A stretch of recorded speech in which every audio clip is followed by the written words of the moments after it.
Imagine this. Every month you get your paycheck, pay your bills, do some shopping, but before the month is even over, the money is already gone. It's frustrating, right? No matter how hard you try to control it, the paycheck just doesn't seem to last. But what if I told you there's a way to make your paycheck stretch all the way to the end of the month, without that constant struggle?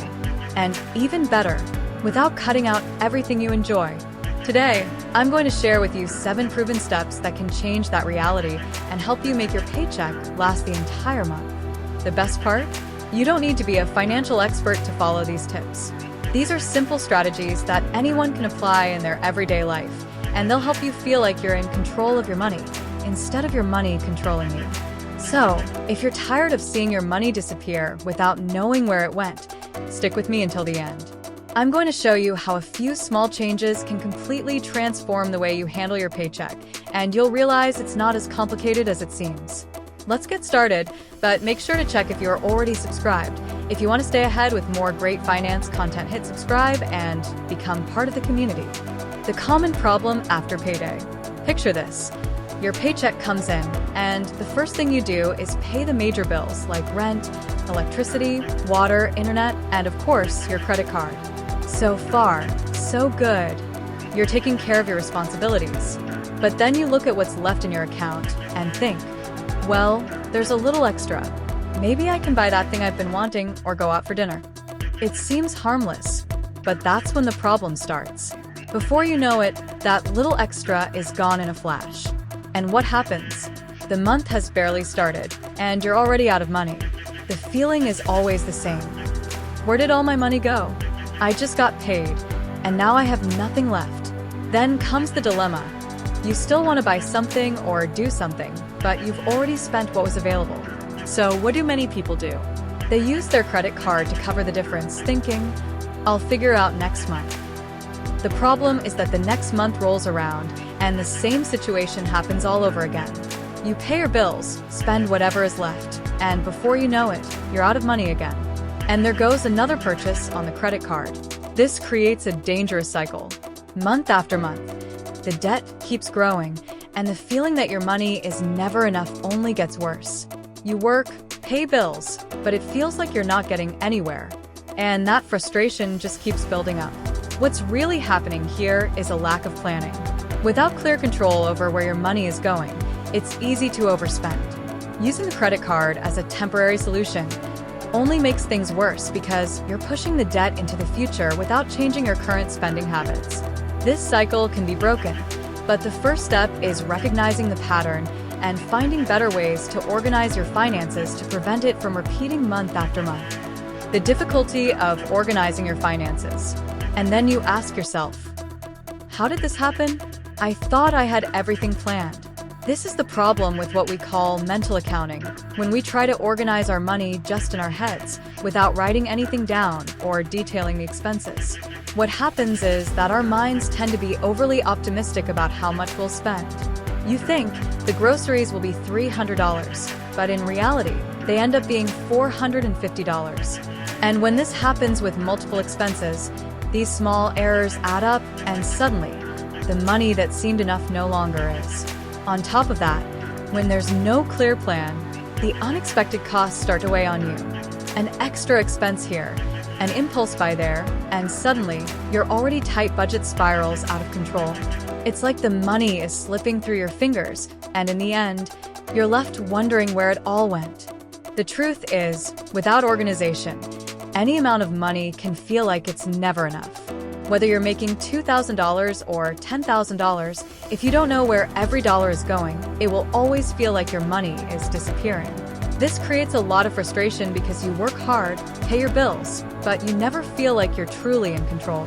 So, how do you break this cycle? The first step is to stop relying on your head alone to manage your money.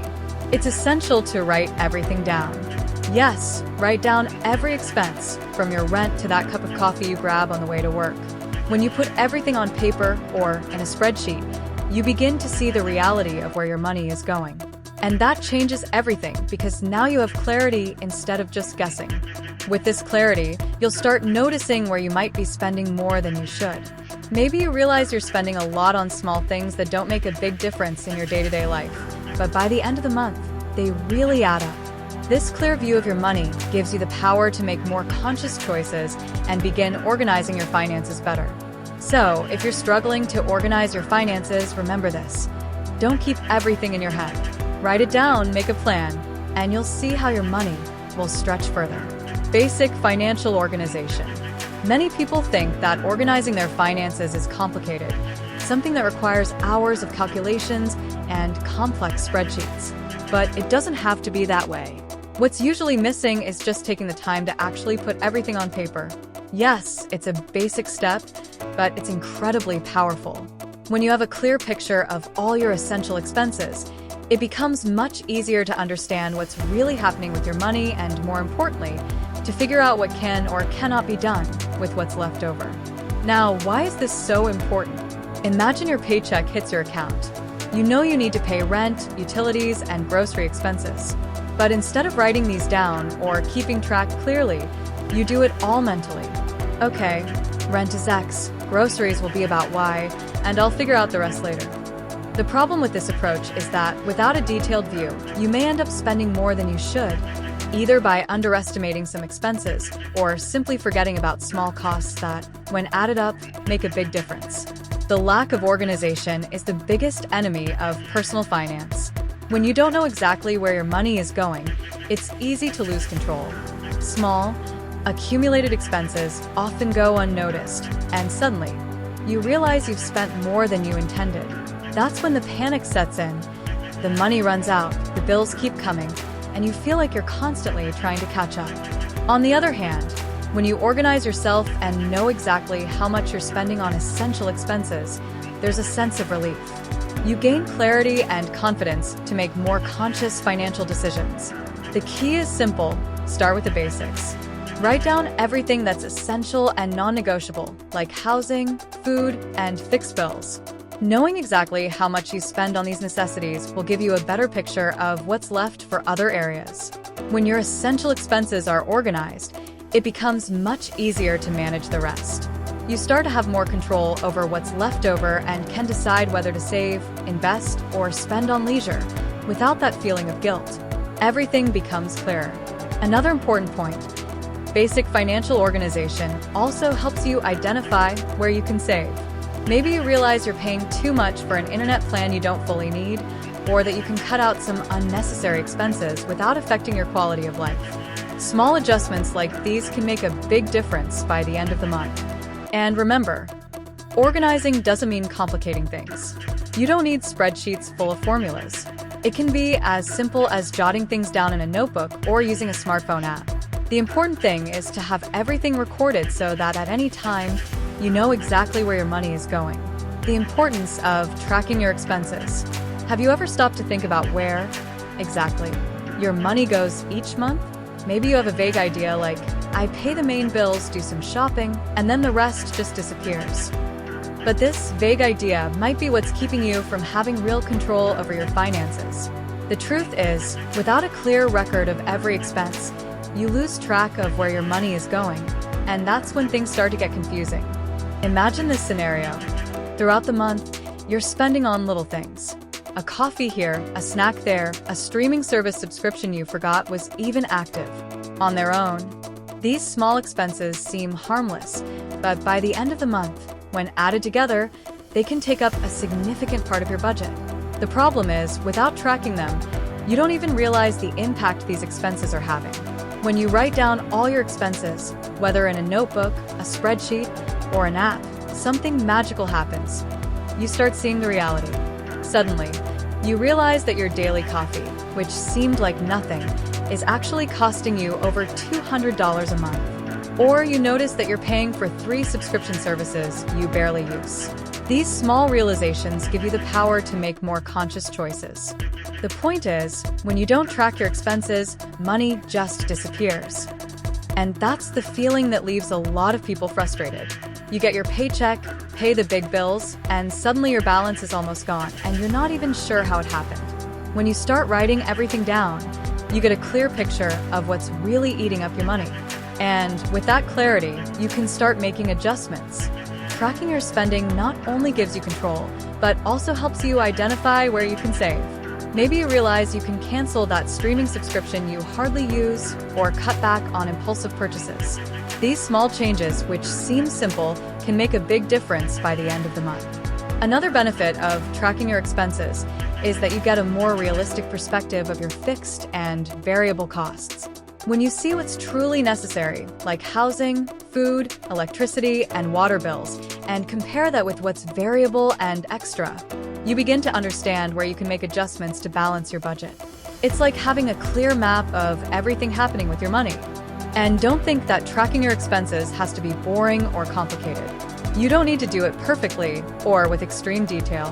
The important thing is to start, even if it's simple. Write down what you spend daily, and at the end of the month, review it.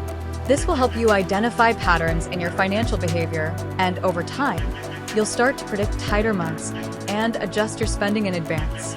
Remember this: money likes to be taken care of. When you pay attention to it, when you focus on the details, it goes further. And by tracking your expenses, you're essentially taking care of your money.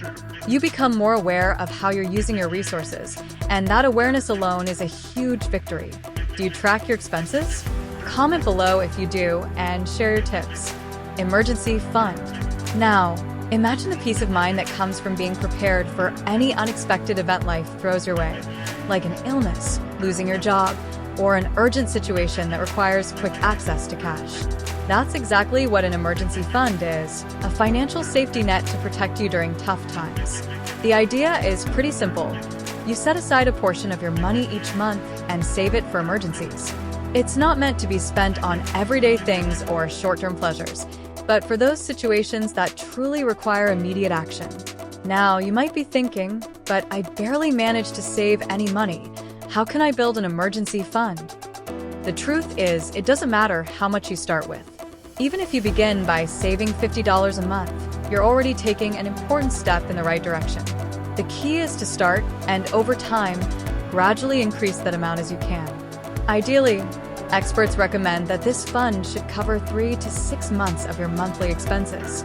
For example, if you spend $3,000 a month on living expenses, like rent, groceries, and utilities, the goal would be to save between $9,000 and $18,000. Does that sound tough? It might, but the important thing is not to get overwhelmed by the total amount. Understand that you can build this fund little by little. Now, why is having an emergency fund so important? Life is full of surprises, and it's those unexpected moments that can throw your finances off balance if you're not prepared. Imagine losing your job or facing an unexpected medical expense. Without savings, the first thing that comes to mind is turning to loans, credit cards, or asking family for help. The problem is, those options usually come with interest and can sink you even deeper into debt. Having an emergency fund gives you peace of mind. When something unexpected happens, there's no need to panic. You know you have money set aside to handle those emergencies, which allows you to approach the situation with more calm and logic. It's like having a financial shield that protects you from life storms.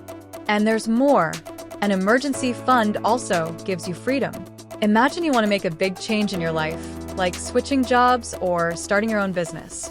If you have an emergency fund, that transition becomes much smoother because you know you have a safety net to support yourself for a few months until things get back to normal.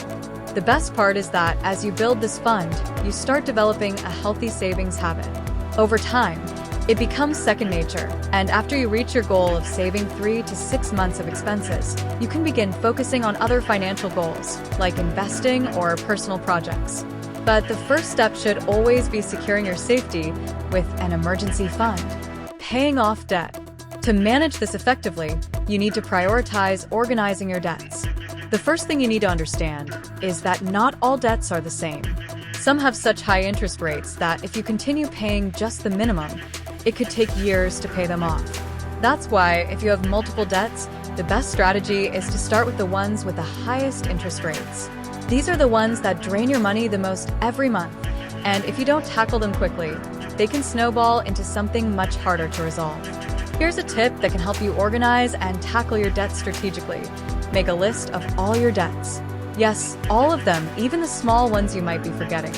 On the list, write down the total amount owed for each debt, the interest rate, and how much you can pay each month. This will give you a clear picture of the size of the problem and show you where to start. Once you have that list in hand, the next step is to focus on the debts with the highest interest rates.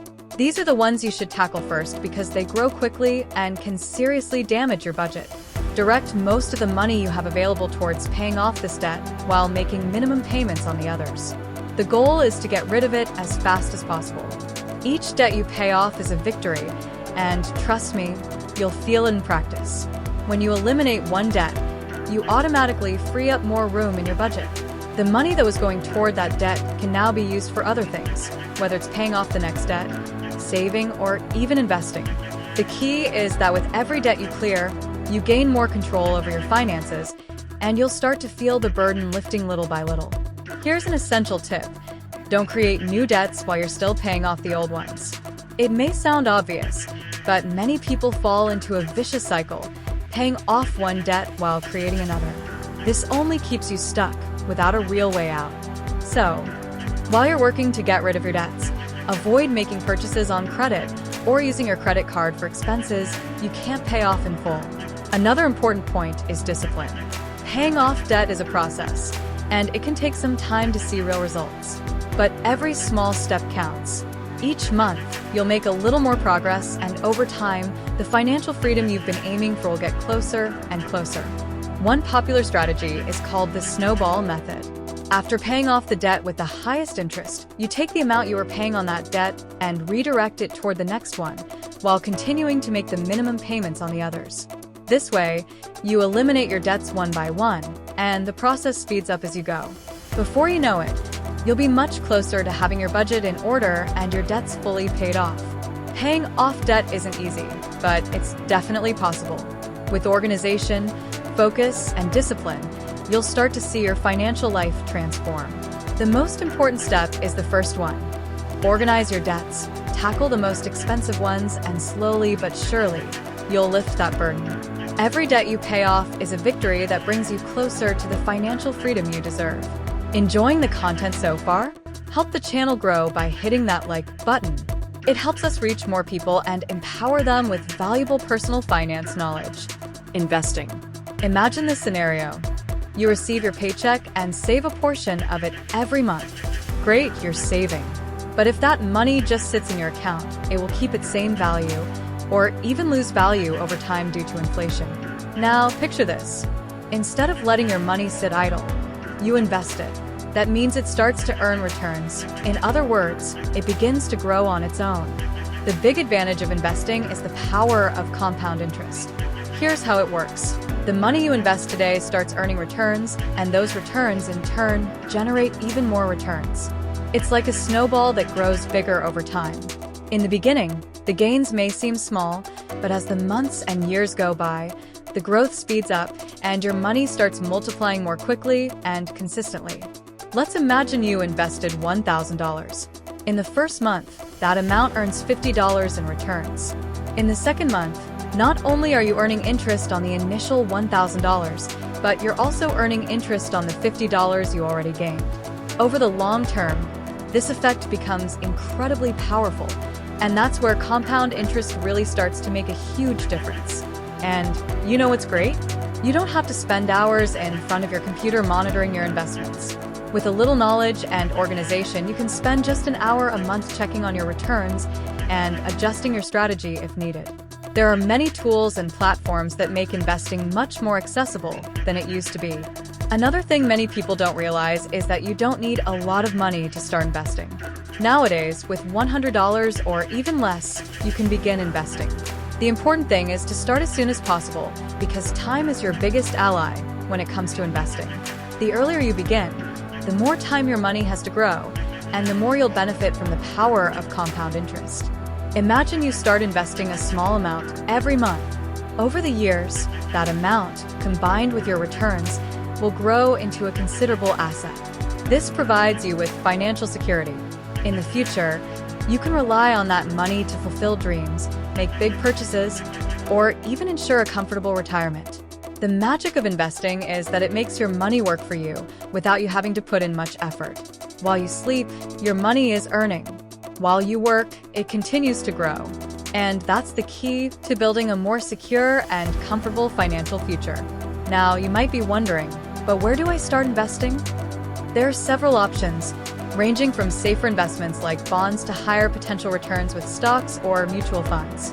The key is to start based on your personal goals and risk tolerance. There's no need to take unnecessary risks. Start slow and learn as you go. Investing isn't a game of luck or a get-rich-quick scheme. It's a continuous process that requires patience, but delivers solid results in the long run. And the best part? You're in control. Instead of just spending or letting your money sit idle, you're making decisions that will help your money grow. You now have the 7 proven steps to make your paycheck last the entire month. If you follow these tips, you'll see how small changes can make a big difference in your daily life. It's not just about controlling your money. It's about gaining peace of mind and not counting the days until your next paycheck. Remember, the key is to take that first step. You don't need to do everything all at once. Start slowly with whatever makes the most sense for you. The secret is to stay consistent and keep moving forward. Over time, you'll notice that your paycheck goes further, and that stress of watching your money disappear will fade away.